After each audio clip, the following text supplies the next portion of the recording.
Now, the greatest radio shows of all time.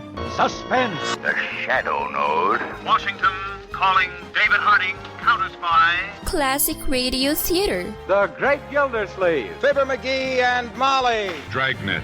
Gunsmoke. The Lone Ranger. Now, step back into a time machine with your host, Wyatt Cox. Good evening, friends of the Inner Sanctum.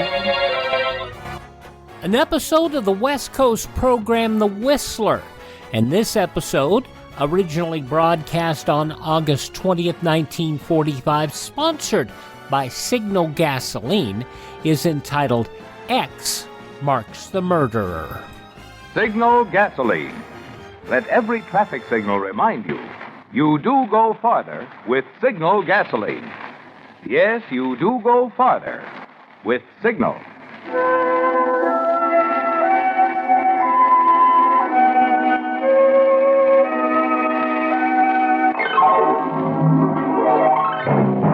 The Signal Oil Company and your neighborhood Signal dealer bring you another curious story by The Whistler. Tonight, X Marks the Murderer.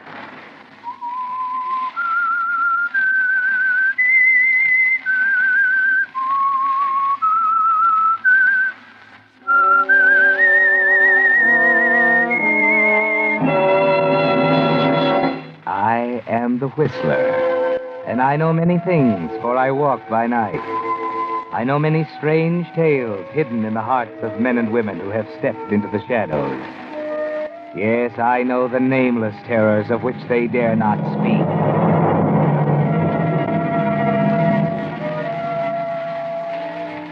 If it hadn't been for a simple housewife named Mamie Cast and her idea, the police might never have solved the case at all. And it was a case that they certainly wanted to solve, and quickly. It was a long series of murders which baffled police and terrorized the city, not only because of their fiendish quality, but because of their apparent lack of motive. I say apparent lack because you can't expect the police to find and recognize a motive deep in the mind of a man who simply enjoys killing, a man who rationalizes his feeling into a sort of righteous cause. So at the time Mamie Cass got her idea, the police were still baffled and getting nowhere. Mamie, reading about it, got her idea and told Ben, her husband, about it over their evening coffee. Think of it. 4 of them, all women, stabbed and left dying in the streets. And the police looking high and low, and him or her nowhere to be found. You know, it must be a man. It couldn't be a woman to do a thing like that to her own kind. Don't you agree? Huh? Oh, Ben, ain't you listening to me? Sure. What's got into you sitting there staring like that? I was just watching you reading about it. You get all worked up. Like it was you that was stabbed. Like any minute it'd happen to you. Well, it might be, too. Who's to say he's not lurking right around here? And when I go out some night, why, it might be someone in our own neighborhood. Might be. You know, the police think it's a working man. They do? Why? Well, because all the killings have been on weekends, when there ain't work to keep a body busy and out of trouble. If they know so much, why don't they catch him? They don't know. It's just a theory. They're just guessing. Well, sort of, yes, but... Well, they'll double the police on weekends until they catch him. Maybe he's too smart to get caught. The newspaper's offering a reward for $1,000.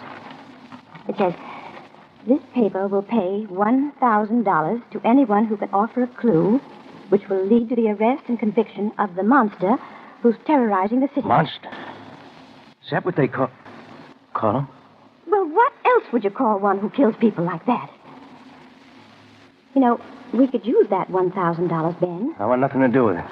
You wouldn't take $1,000 if all you had to do was to give the police an idea? I ain't got any idea. Well, I have. I've been working on it all day, and I'm going to send it to the police. You have? Yes. Where'd you get this idea? I ain't putting any ideas in your head, have I? Where'd you get an idea? All you do is come home from work every morning and fall asleep. When you wake up, you sit in that chair all afternoon and evening till it's time to go to work again. Just sitting there and brooding. No, I gave myself this idea. You wouldn't want to tell me, would you? No. Why should I? I'm your husband. It ain't right to keep things from your husband. You keep things from me. No, I don't. What things? You don't always tell me where you go. Can't a man take a walk now and then without having to get his wife say so? What's your idea? Well, here, look. See this map of the city?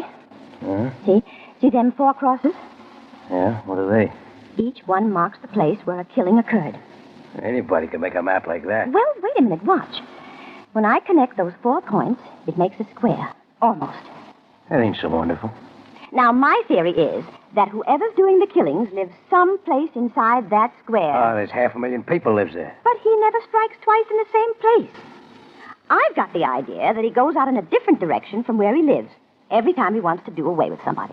What makes you think that? Well, it's just natural not to do something like that in front of his own house.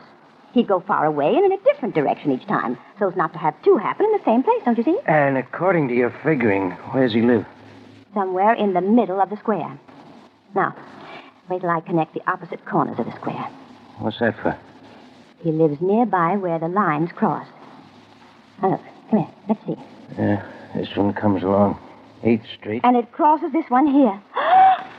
Ben, look. Huh? Why, they cross right here. Practically in our own block. There, you see? Maybe it is someone we know. Maybe we see him every day. Oh, this is rot.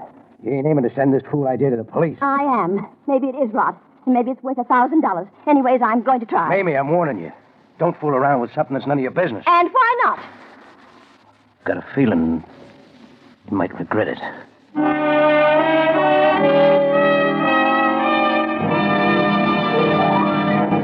August 20th, 1945, The Whistler on Classic Radio Theater with Wyatt Cox.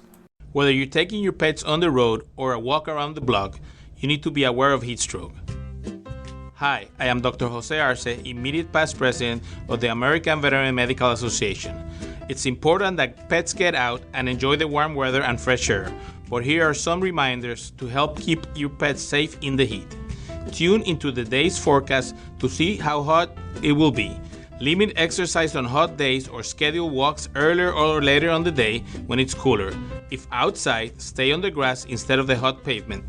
Make sure your pet has unlimited fresh water and access to shade. Never leave your pet in a closed vehicle, and leave your pet at home in air conditioning when you go out. If you see signs of heat strokes in your pet, such as excessive panting, drooling, unsteadiness, or abnormal gum and tongue color, call your veterinarian or nearest emergency clinic. For more info on summer pet safety, visit avma.org. That's avma.org. Now on Classic Radio Theater with Wyatt Cox, more of The Whistler, August 20th, 1945.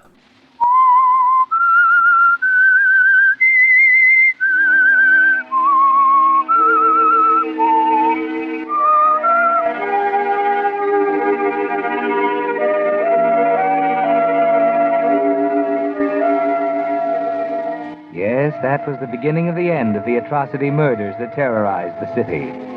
Mamie Cast had an idea, and in spite of her husband Ben's objection, she sent it in to the police. That was on a Tuesday, and all day Wednesday she waited for somebody to call her. But of course they didn't. And that night, as a patrolman strolled down 8th Street...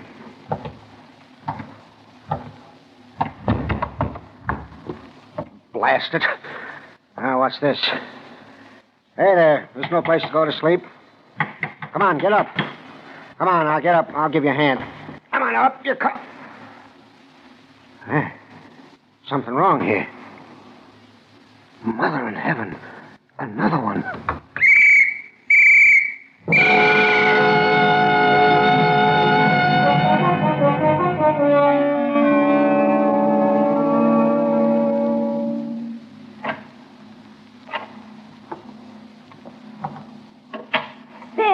Is that you? Huh? Ben. Quit screeching, it's me. It's happened again. What's your light on for? Turn it off. Right here in our block. It was horrible. Turn that light off. I was frightened. I felt safer with it on. I like the dark. Turn it off. All right, all right. Didn't you hear me? Don't you know your wife's been here all this time, almost dying with fear? And there's been a murder almost on our doorstep. Yeah, I know. You know? How? The police were talking about it as they came in. What's the water faucet running for? I'm washing my hands. Never knew you to do that before. I thought you washed up at the factory. Can't a man wash his hands when they need it? Get me some brandy. Brandy? At this hour in the morning? Yeah, I'm tired. Done in. Never acted like this before. It's right here on the sideboard.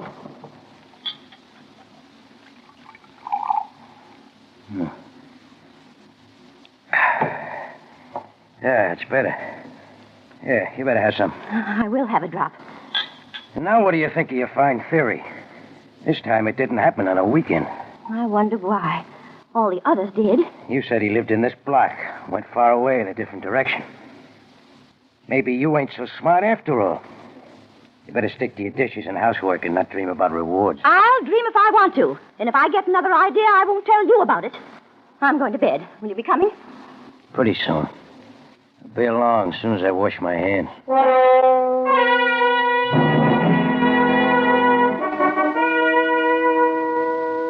Well, Mamie Cass, perhaps your idea wasn't so good. Or perhaps it was too good. At any rate, you've almost forgotten about it since the latest murder. Besides, the police rarely pay attention to such unsolicited theories as yours. Except in this case, they're getting desperate. I know, Commissioner. It's been over a week since the last killing. I've got every available man on duty. Shane, we've got to solve this one. The papers are howling for an arrest. So is the mayor. I know, but frankly, we haven't got a clue. There's no motive, no connection between killings. It's pretty baffling. All we can hope is that somebody will come up with something. Now that the papers have increased the reward to $5,000. Well, Shane, do your best. Goodbye. Goodbye, sir. Sergeant Smith. Yes, Captain. Anything in those letters? Oh, they're the usual. 6 people write confessions. As many more will say who's guilty if we'll pay the reward first. And every other convict in prison offers to catch the murderer if we'll set him free. By the time you read them, you'd swear there are more screwballs. Now, think carefully. Was there any one letter which you gave a second thought? Say one that you even started to show me, but then decided it wasn't worthwhile. Well, out of the whole pile, there was only one letter that made even an impression. Yes? A woman by the name of Mrs. Cass wrote that if the 4 points at which a murder occurred were connected, well, they formed a square, and that the guilty man probably lived someplace inside that area. Everybody, including the police, noted that. It was suggested in the newspapers. Well, she narrowed it down to the place where 2 diagonals of the square intersected. X marks the spot. We arrest the man who lives at the point, and the X case is solved, huh? But here's what makes me remember the letter. It was dated the 23rd. And the next murder took place the next night within 100 feet of the point where the lines intersected. Yes, it's a coincidence. Leave the date on my desk, and I'll make a check when I can find the time.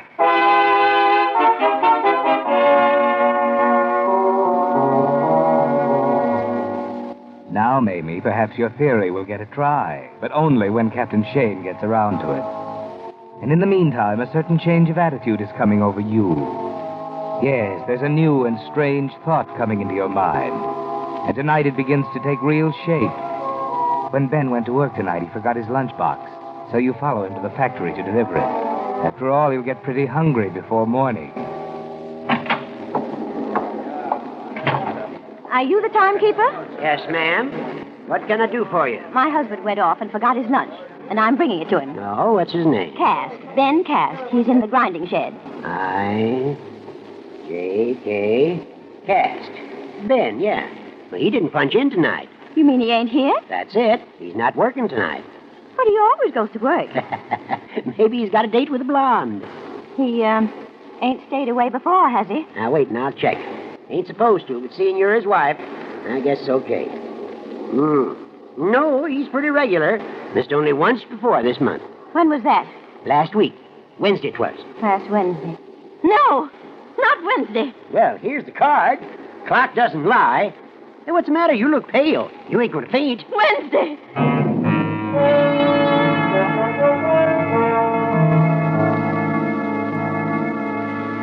What is it you're thinking, Mamie? Wednesday, last Wednesday, Ben didn't come to work. Last Wednesday, when a woman was killed just outside your door, and Ben came in and washed his hands. When you get home, he's not there yet. You wait, and finally...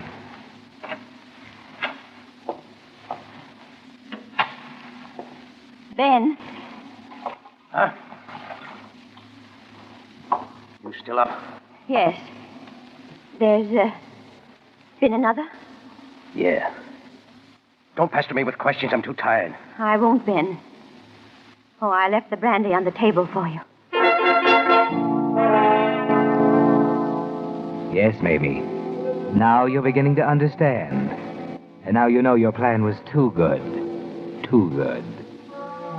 But what about you, Ben? What are you thinking? Were you in too much of a daze to hear what Mamie was saying to you? Don't you see those looks she gives you the next day? Looks of fascinated horror? You don't even notice that she's frightened. It doesn't penetrate that she knows anything. That is, not till you go to work the next night. Yeah, sure. Hello, Ben. Oh? Well, I see you brought your lunch tonight.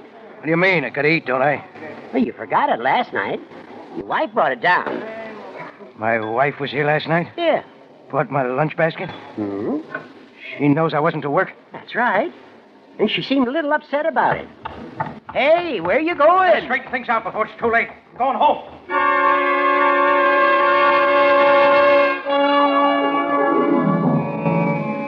Yes, Ben, now you know.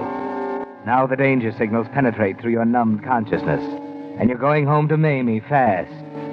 Only as you climb the stairs, you realize someone is there before you. There are voices at your door. You shrink back in the shadows of the hall. Well, good night, Mrs. Cass. Good night. Sorry to have bothered you. I'm afraid your letter won't be of much help. Thanks for sending it in anyway. Good night. Good night. Well, what do you think, Captain? I won't think anything now. I'll wait till we check with her husband. She seemed frightened. Almost in a daze. Well, you can't blame her. First a murder nearby, and then the police calling on her.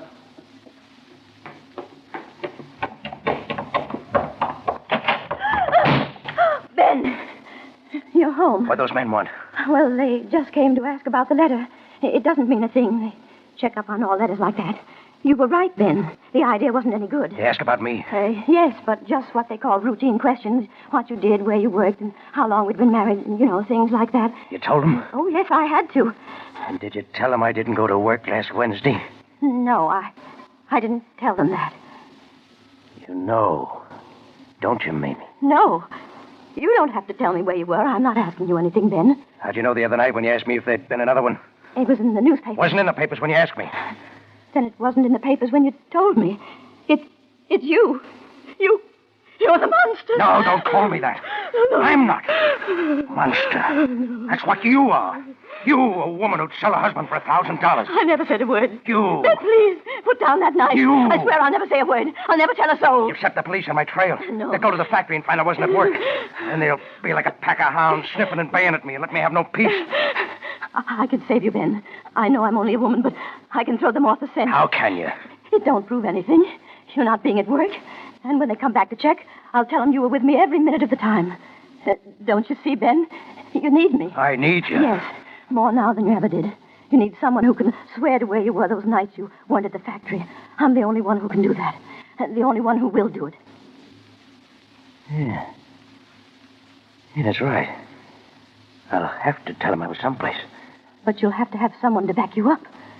You're not going to turn me in? No. You can put that knife down now, Ben. I won't ever tell.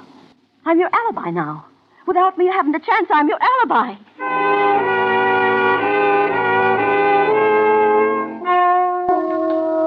Yes, Ben, be careful. Mamie is your alibi, your only alibi. So be careful of her, very careful.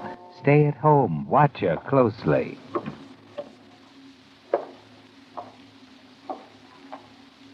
Ben, can't you stop pacing up and down? That's all you've done for 3 nights now. That and sit brooding in the armchair. It's getting foggy.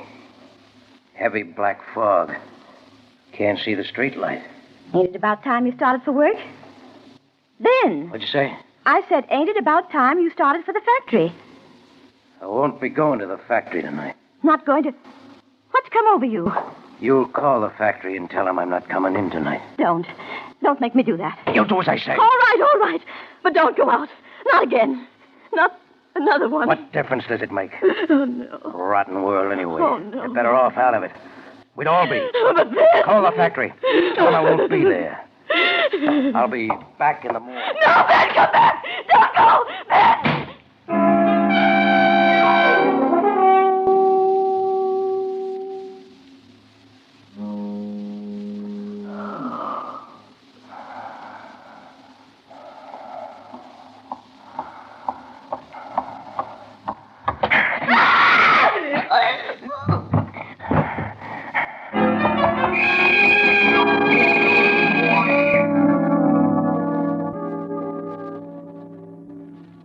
So the monster struck again.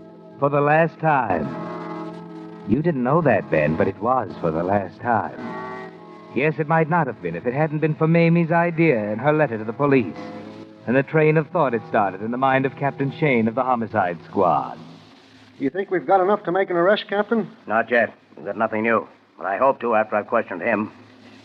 Everyone knows what to do? Oh, yes, sir. We've even rehearsed like actors. Good. Then bring him in. Right in here, Mr. Cast.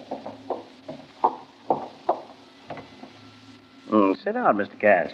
Why am I here? My wife's waiting for me at home. She'll be frightened. I just stepped out for a few minutes. You told her you'd be right back? Yeah. Well, of course, she will be worried. I'll be as brief as possible, and you can go to her. Mr. Cast, we want you to help us. Me? Help the police? Well, these killings have us baffled. We thought you might be able to help us out. How? Your wife sent us a map. It was her theory that the guilty one lived near the point where the two lines crossed. Oh, yeah, I remember it. I told her there was no use bothering the police with it.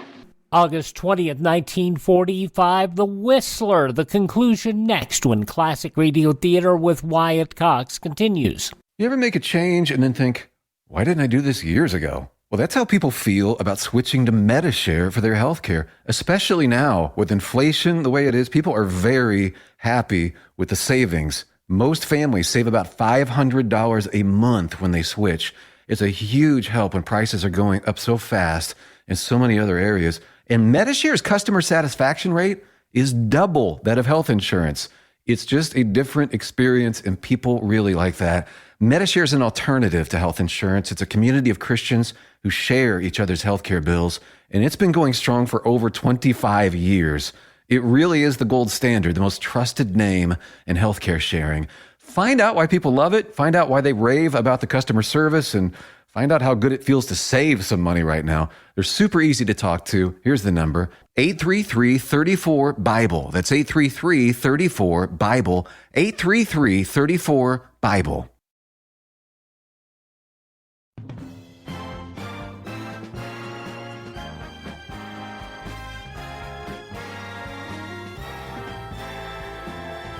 Now on Classic Radio Theater with Wyatt Cox, the conclusion of The Whistler, August 20th, 1945. You didn't think it strange when the next murder took place within 100 feet from that point? Oh, queer things happen. Right after she pointed out to you that 4 murders had occurred on weekends, the next one took place on Wednesday.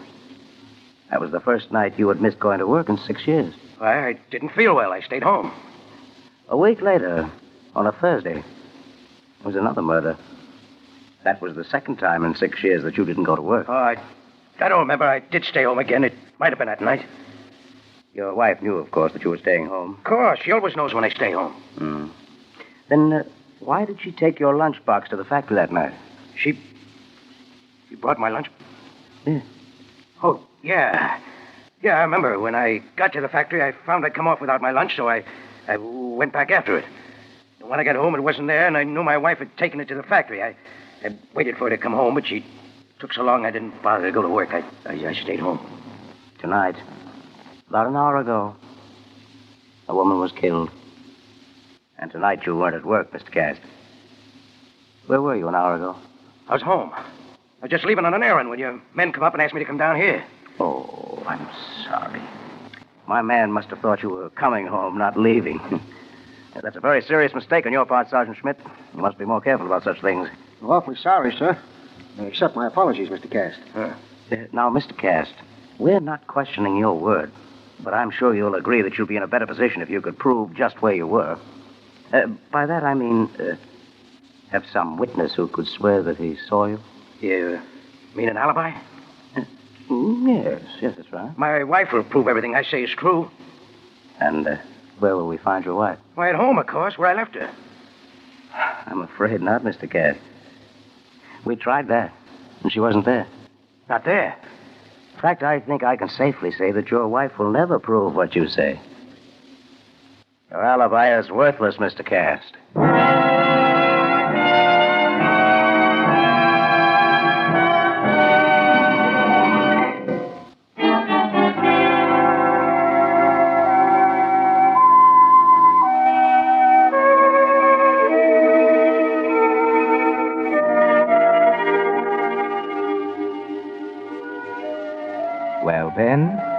come to the end of the road. Captain Shane says your alibi is worthless. You can't understand it, because you were so sure that Mamie would stand by you. But you're trying to get it through your dull consciousness as the captain explains it to you. You see, Mr. Cast, when I talked to your wife, I was struck by the fact that she was so frightened. Much too frightened.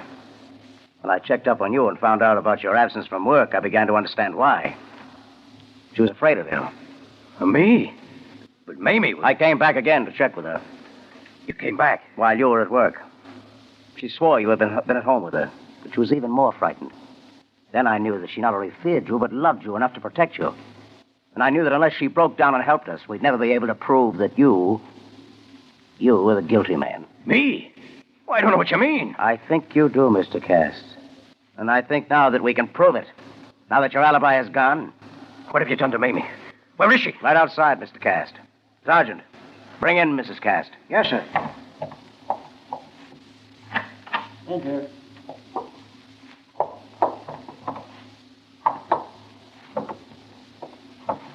Put the body down. Body? What's my wife doing on that stretcher? She's dead. No. No, my alibi. What have you done to her? We didn't do anything to her, Mr. Cast. Tonight she ran out after you, probably to try to stop you, and walked right into your trap. It was your wife you killed tonight, Mr. Cast.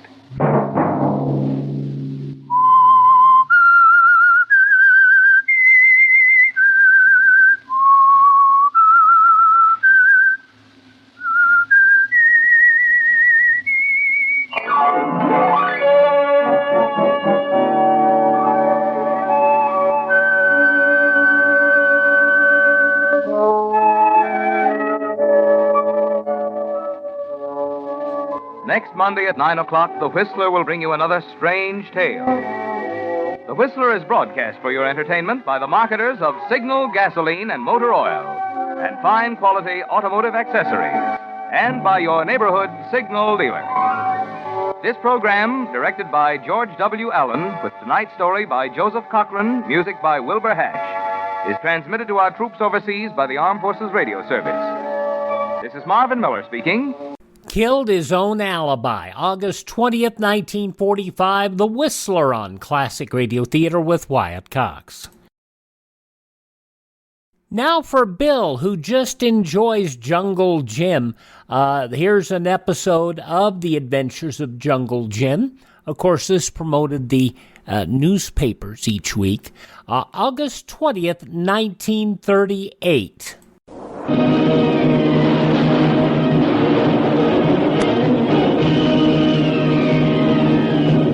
Presenting The Adventures of Jungle Jim.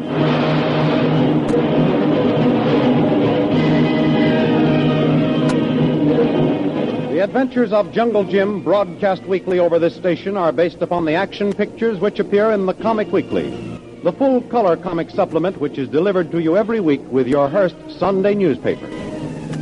Jim Bradley, Shanghai Lil, and Kolu, the faithful Hindu, are deep in the Malay jungle engaged in an exciting tiger hunt. The natives have constantly urged them on to greater efforts, claiming the tigers are stealing food and children. But Jim is convinced the natives are really after the abandoned rifles of an ill-fated expedition, this being their only way of gaining possession of the valuable bang guns of the white man. So far, the hunt has netted no tigers. Kolu see big tiger tracks. Near the waterhole? Yes, on far side. They go in the jungle. Could you follow? Kolu no try. Kolu come tell Tuan Jim. Jim, what's the news? Tiger tracks, Lil. Biggest tracks Kolu ever see. They almost fooled me at first.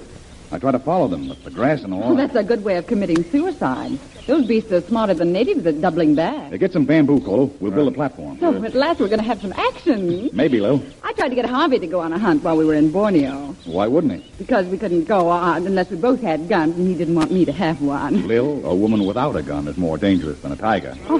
Here, bamboo, Tuan Jim. Come on. Here's Obo. Bring carry. Missy Lil come too. Sure. Where are the gun boys? Oh, bang! Now, come on, Lil. Got to keep your eyes open. Yeah.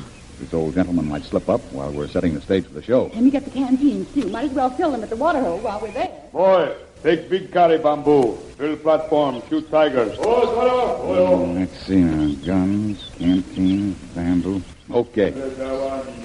This reminds me of the night we attacked Brant's camp in Borneo. Hey, I almost spoiled that. Our attack? Yeah, one of the natives at the camp came in with the news that the cannibals were on the warpath, and I got scared. I've never known why they didn't kill us. Kolu, no. I begged for a guard around the camp that night, but Brant and Smithers laughed at me. They said the natives were always claiming tribes were on the warpath. Which is true, of course. They gave me one sentry, the fellow who reported seeing you on the march. Oh, but he was the sentry we overpowered. And I screamed. Yes, and that was the first hint I had that you were there in camp. Was I excited? 100 cannibals attacking a camp under my leadership and hearing a woman scream. Well, I didn't know what would happen. I barred the door and the window. Wait. Keep this side, water hole. Tiger tracks over there. Yeah. Put bamboo here. Boy, bamboo over here. Going to use that tree? Yeah, that natural fork there. Bridge over it. It's high enough.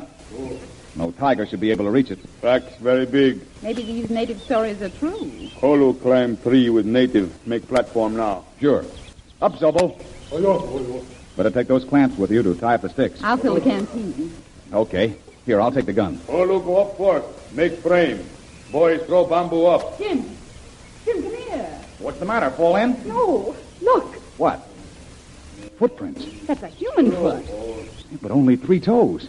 Do you remember the native who they told us was killed by the tiger last week after he visited our camp? He had 3 toes, all right.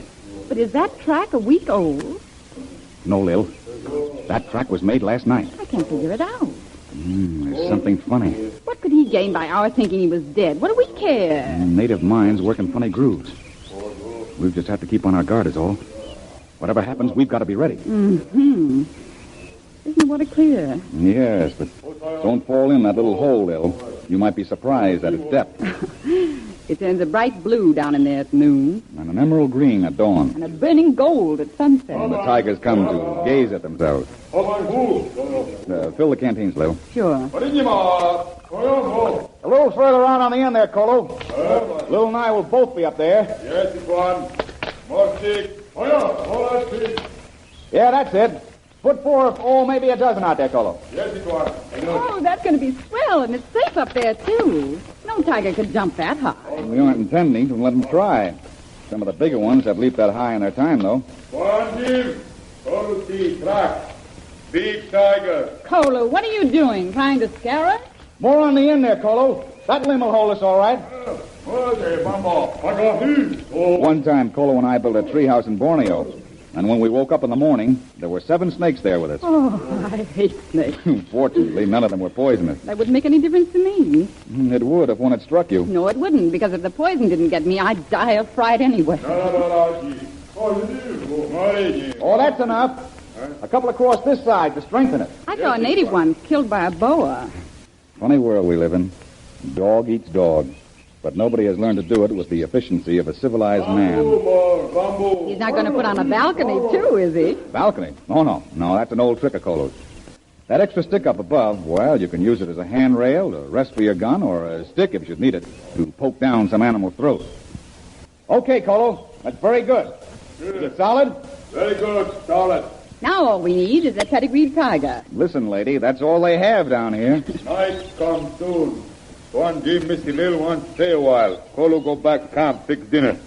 If tiger no come soon, you come back to camp. Not a bad idea, Colo. We have the guns. Anyway, we can try out the platform. And if we want to make any changes, we can tomorrow. Okay, I guess there won't be any snakes there tonight. Not yet, anyway. It looks like a swell platform. Want to lift? I can get it. There. Good. Hand me my gun. Oh, yes, you might want that. Ready? I'm coming up now. Oh, say, what's this Tarzan guy got that I haven't, huh? A movie career. Well, look. Colo sure did a swell job up here. He's a great fellow, Jim. Where'd you get him? Lil, someday I'll tell you. It's one of the most fantastic stories of my whole life. Any more fantastic than how you found me? You know Shaughnessy's Cafe? Someday I'll tell you how I happened to be there. Well, it looks like we're in for a storytelling contest. No, not tonight. You have to be in just the right mood when I tell mine. It isn't logical. It doesn't make sense. You won't believe it, but you'll know it's true. Every day of my life, you reassure me of my inability to do justice to the enigma of women. Such a remark. When we're stalking tigers, darling, it should only be made in a book. In a book? where they have to stall a few pages before the tiger can come on the scene, and so the hero gives his definition of women. It would take more than a few pages. It would take a few books for me to do that. Well, who cares when the moon is coming up over the Malay jungle and there's a giant tiger somewhere? Quiet, Lil. Someone running through the... It's Colo. Here, Colo! Big trouble in camp. Native boys all gone. The natives have gone. All but Zobo and brother. Someone come to camp and look through all baggage. Drive away natives. Anything stolen? No, but see big tracks on ground. Native foot, only 3 toes. 3 toes? The same one. One Jim, one come. Say, did you hear that? Tiger. Yeah. Come on up here, Colo. There's a tiger down there. Come on, hurry up. I'll get over here for you. Oh, there's room for all of us. Camp all mixed up. Some tents down, tables turn over. Oh, who cares about the camp, Colo? There's a tiger down there. 3 toes. What could that mean? Everybody gone. All natives gone but Zobo and brother. Good riddance. There. It's closer this time. Are you all set? One Jim, take chance out far on platform. These branches bend easy. Do you still think it's safe, Jim? It's going to be up to us to shoot before it gets the idea of jumping. Now, don't forget, Jim. I've never shot a tiger, so give me your first crack at him. Look there along the path. Boy, I never saw such a big one before. He's a monster.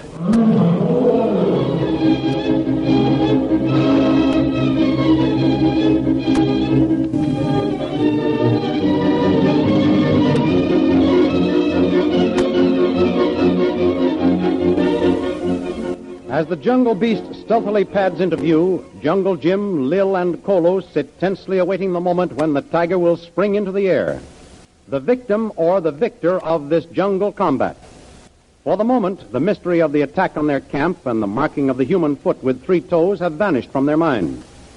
Meanwhile, far away in Singapore at Jungle Jim's hotel, another thread of adventure is gradually being woven into the exciting tapestry of Jim Bradley's life. A tall, swarthy American is just arriving at the hotel clerk's desk. Boy? Yes, sir. Get this gentleman's luggage. Yes, sir. An American, eh? You can spot them all, I guess. Well, ours is a cosmopolitan hotel, sir. We have plenty of opportunity to learn the characteristics. Well, you're quite right. I am from America. I'm Major Breeze. You have a bath or shower, Major? Why, single room with shower, please. All right, now. You just sign here, please. Certainly. That's by the day or week? Why, by the day, I think. Do you have a James Bradley registered here? Jungle Jim Bradley? That's right. I'm sorry, Major Breeze, but Jungle Jim Bradley left 2 weeks ago on a tiger hunt. Oh? I don't know when he'll be back. Shall I change that to by the week? No. No, I think not. I'm not staying at all. I guess there's nothing for me but to go out after him. My business with him can't wait. Well, it won't be easy finding him in the jungle, sir. He should be back in a couple of weeks, or a month at most. Why, if I waited a month... does he have an office here? A manager? A manager? Yes, I heard he went in for manhunts and such. Oh, yes. Jungle Jim just caught the ghost of the Java Seas, and before that he broke up a ring of spies plotting against the warlords of northern China. Oh, yes. Who handles his business for him? Oh, no one, sir. That is no one that I know of. Jim Bradley works alone. That is, with the exception of Kolu and Miss Lily DeVril. Oh, who are they? Well, I don't just know, but they all work together. They helped him in North China with the Borneo pirate. Jungle Jim Bradley, he's caught some big ones. Well, my friend, those adventures are child's play compared to the one ahead of Jim Bradley now. So, hire me guides and natives, will you? Money is no item. I'm heading into the jungle to find Jim Bradley.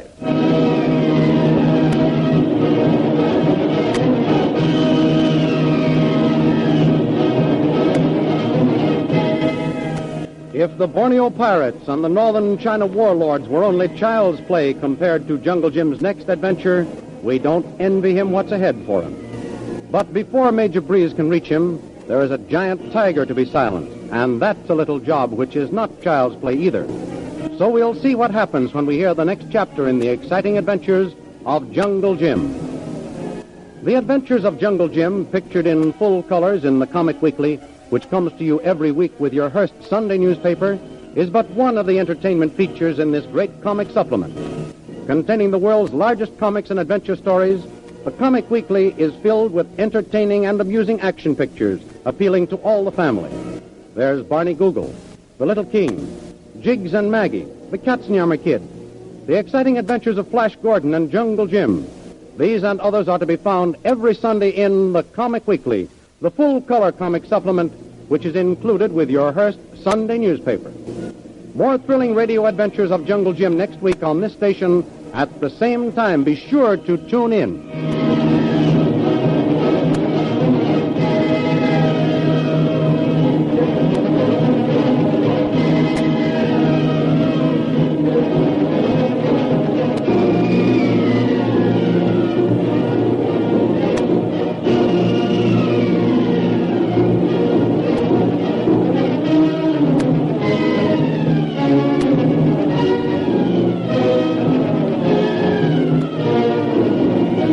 From August 20th, 1938, The Adventures of Jungle Jim, here on Classic Radio Theater with Wyatt Cox.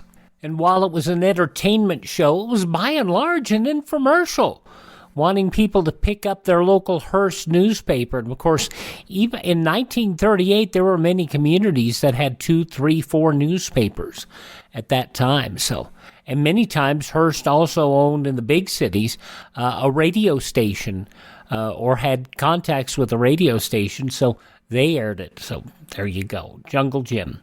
Thank you for tuning in to Classic Radio Theater with Wyatt Cox. Hope you will thank this radio station and support their advertisers. It is their kindness and courtesy that allows us to be with you each and every time we roll around here on your favorite radio station. Remember, if you miss a day, you do not have to miss a single show. All of our shows are available on demand at our webpage, classicradio.stream. There you can stream our shows, learn more about classic radio collecting. You can also find a list of the known podcast apps that also have our shows available. You can also find a link to all of our social media, which is Facebook and Twitter. And you can contact me, and if you enjoy the show, you can buy me a coffee. That makes sure that we can acquire new radio collections, classic radio collections from collectors. There you go. And tell all your friends the great radio shows are right here at this spot on the dial. Classic Radio Theater with Wyatt Cox on your favorite radio station.